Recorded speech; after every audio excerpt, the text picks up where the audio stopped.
Hi everyone, this lecture is going to give you a quick overview of what is structural violence, and it's based on the required reading for this week. What I like about this slide is that what you can see behind the slide is it says it's hidden in plain sight, and this is a great analogy for what structural violence is.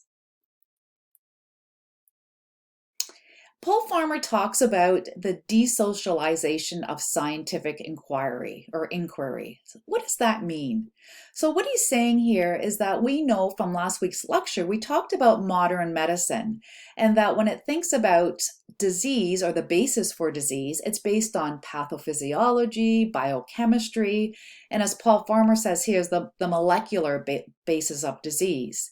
And it tends to focus only on asking those biological or the biomedical questions when in fact the basis of disease is actually a biosocial phenomena, meaning that it's bio, meaning biology, biomedical, but it's also social, as we know, social determinants of health.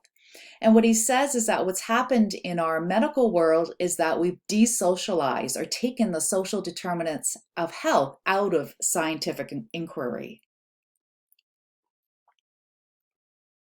And so biosocial understandings of medical phenomena are urgently needed because we need to ensure that we understand that medical and public health interventions are going to fail if we don't look at the social determinants of health.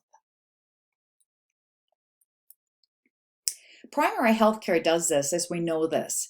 And so primary healthcare takes our lens and widens it to look at the social, economic, and environmental inequalities that influence our health. Structural violence are these social arrangements, but more so those social structures that actually put individuals and populations in harm's way. And they're beyond the control of the patient.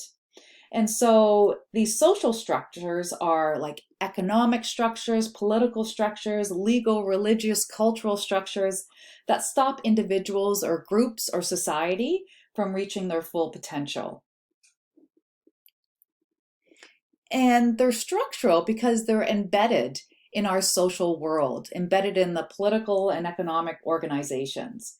And so it speaks to these social determinants of health that we don't bring into view. And in order for us to move forward, with health, we need to remove these structural impediments or actually just recognize that they're actually there. We talked about health being socially constructed.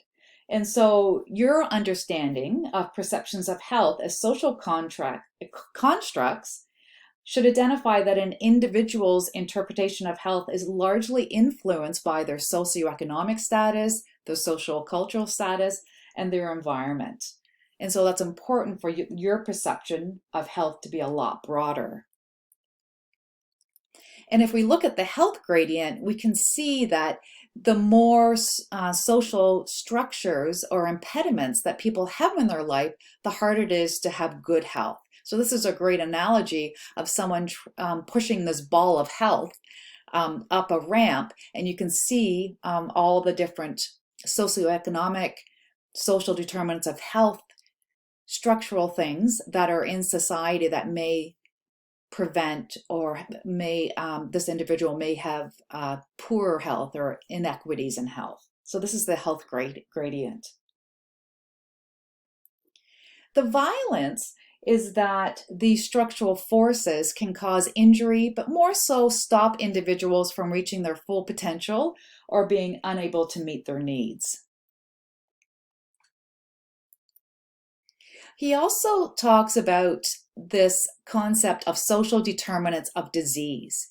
And so he says here, it has been clear that many medical and public health interventions will fail if we are unable to understand the social determinants of disease. So instead of looking at health, he's saying that there's these social determinants that are structurally in people's ways that prevent people from being healthy and actually can cause disease.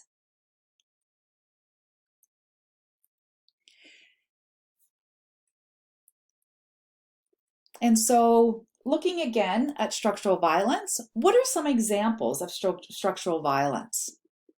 And so some of the examples are racism, And we've seen that with COVID, gender inequality, which we've discussed, poverty, we discussed, political violence, war, and other policies, specifically social policies, education policies, economic policies, employment policies, housing policies, those social policies that we discussed in our previous lecture about upstream and downstream.